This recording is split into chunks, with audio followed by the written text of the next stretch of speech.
Why isn't Irene a better known historical figure? She was in the shadows for a long time. During her marriage to David Selznick, she was definitely a consultant. He relied heavily on her opinion. She also inspired him and supported him in a lot of different ways. But despite the strong influence she had over his work, she didn't really get credit at the time.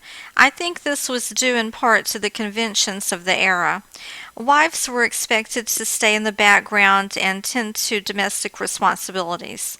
But Irene didn't seem comfortable in the spotlight anyway during these years in particular. She was also very focused on the needs of others and was very self sacrificing. So it makes sense that she wasn't given credit.